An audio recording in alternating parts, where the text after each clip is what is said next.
हम एक विद्या ना जानी, हम डिजिटल के गायक थोड़े हैं, हम वो घर के गायक हैं जरा घर यूट्यूब ना रहे, तो वो घर के गायक बने खातिर हर विद्या में आगे रहे। आओ आज नया स्टाइल दिखाओ तनी जानत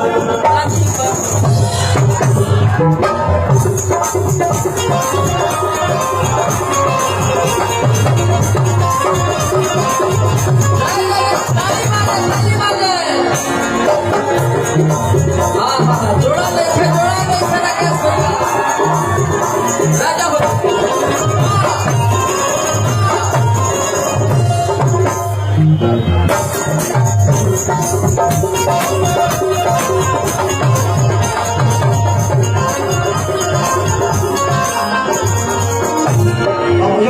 कहा जाता है हमनी के चौक फगुआ सब में ये खेला हो रहा है। जगत से पानी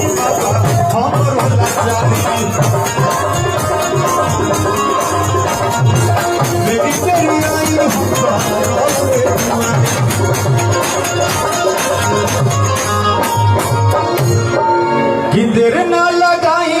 रौरा कि जल्दी से आई रौरा। हे गणेश भगवान भाई जो बाग में फूल खिलल बनो ये करा दे भाई साहब पूनम कंस्ट्रक्शन में जन्म हमने गए बन जा गणेश भगवान से मनावे कहियो भैया खुश होकर हमनियो के दे दे स्प्राइट आवा ठीक रही काहे ना पटना में हम नहीं ना अपन घर द्वार तो ढेर आगे पढ़े हां हे गणपति जी अतना आशीर्वाद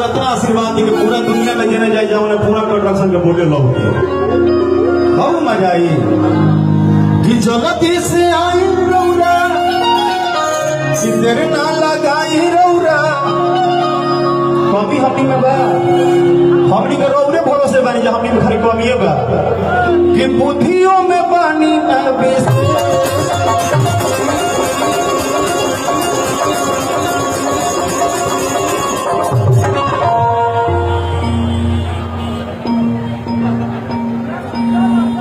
अगर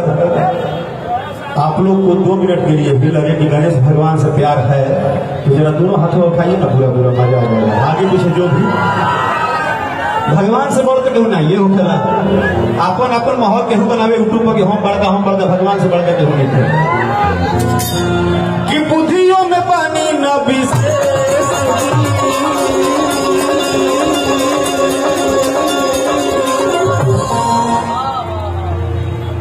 हे गणपति जी जे हाथ उठावल हा ताली बजावल हा ओकर सब मनोकामना पूर्ण करी हो,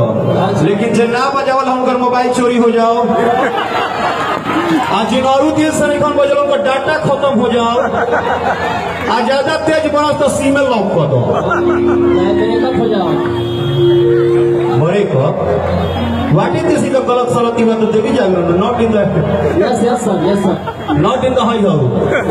it is this का सीधा बोली yes sir I am sorry what is this in the mic के ऊपर क्लच ब्रेक अपने हाथ में ही वांट दिस जवानी इन बना रहो गणेश जी के पास thank you for this हर की बुद्धियों में पानी न विशेष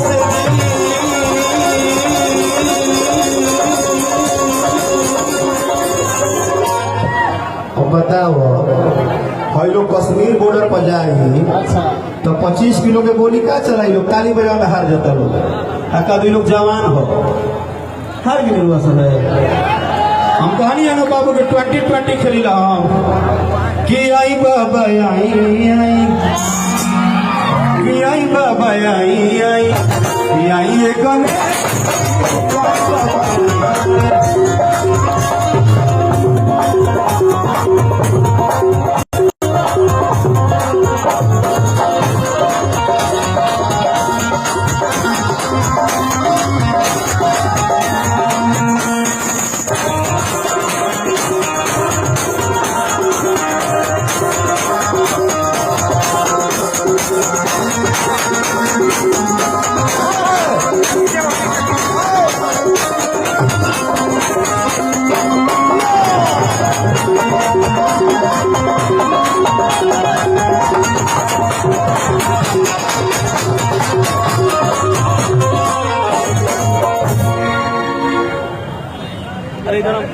कुछ न आवे हमारा अरे बुद्धियों न ज्ञान बा हाथ हमारा लड्डू खाली है अरमान बा। भगवान तो कभी बरियारी थोड़े आते हैं। अगर ये लड़का गरीब भी है तो ये 1 रुपया का लड्डू लाएगा, फिर भी गणेश जी के दिल से कहता रे करीमना करीमन तारे गाँव तबे से देखो तो तू जो खूरी काटा तरह नीचे बा नो ऐसे माटी गुणा करो गानी बाबा हर बुद्धियों न ज्ञान बा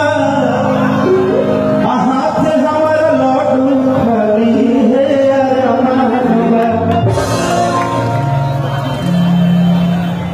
आओ सब कुछ ना है शांति से रहो ना तो जो तो तिरपट मार तो ले लो किसान चैन बाबा बुद्धियों न ज्ञान बा हाथ हमारा लड्डू खाली